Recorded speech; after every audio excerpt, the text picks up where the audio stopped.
So right now what I'm doing is I'm melting the butter, and then I'm going to stir in the flour to make a roux. And this is just going to, you want to make sure it's down low. And then you're just going to stir it to just kind of make it thicken. So this is what we would call a roux. It's like our base.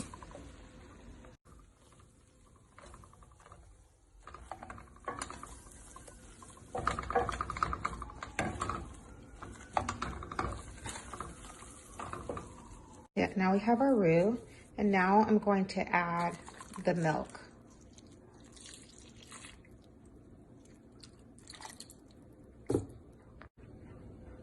And the chicken broth, but you can also substitute this with vegetable broth. So now that it's thickened, see, we want to let it cook for 6 to 8 minutes so it can become super thick. We're going to add our seasonings, which are the cayenne pepper, dry mustard, salt, and white pepper. And we're just going to season it to taste. Just so we're clear about what I'm doing on a Friday night and what's my company, I'll show you what my company is on a Friday night.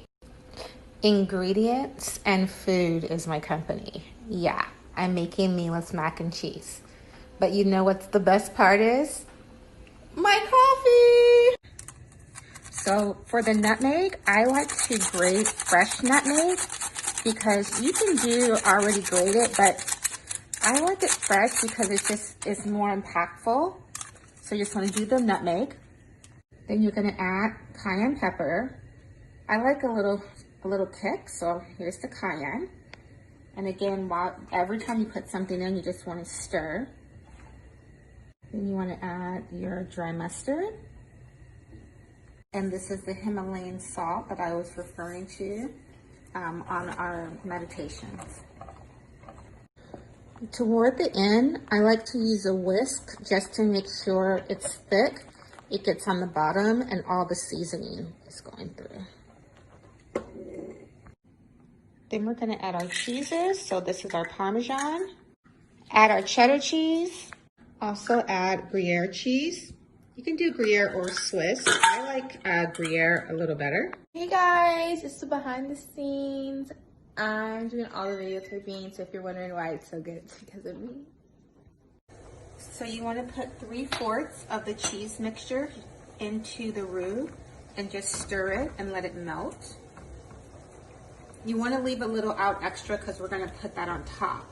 So we're just going to take it, and it's warm, and we stir it in. You see how it's melting? It's like yummy, wet goodness. And you pour your pasta in. And this time of year, if you can't find elbow macaroni, you can really use any type of pasta.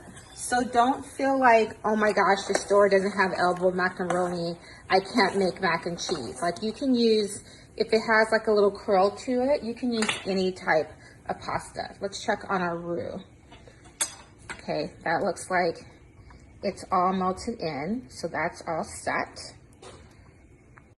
So once you drain the pasta, you're gonna pour it in, and then what you're gonna do is, we have our roux and our cheese mixture, and we're literally just gonna pour the cheese into the goodness, okay? And so then, it's easier to just do it in a big pot.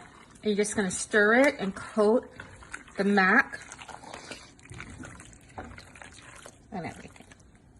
And then we're gonna pour, once we mix it, we pour it into our dish. And then you're gonna take that remaining cheese that you had and you're gonna put it on top. Some people crush croutons in a food processor and put the croutons or breadcrumbs on top. I don't do that, but that's still an option for you. And then what you're gonna do is you just take it, you put in the oven at 350 degrees, and we're gonna bake for 30 minutes.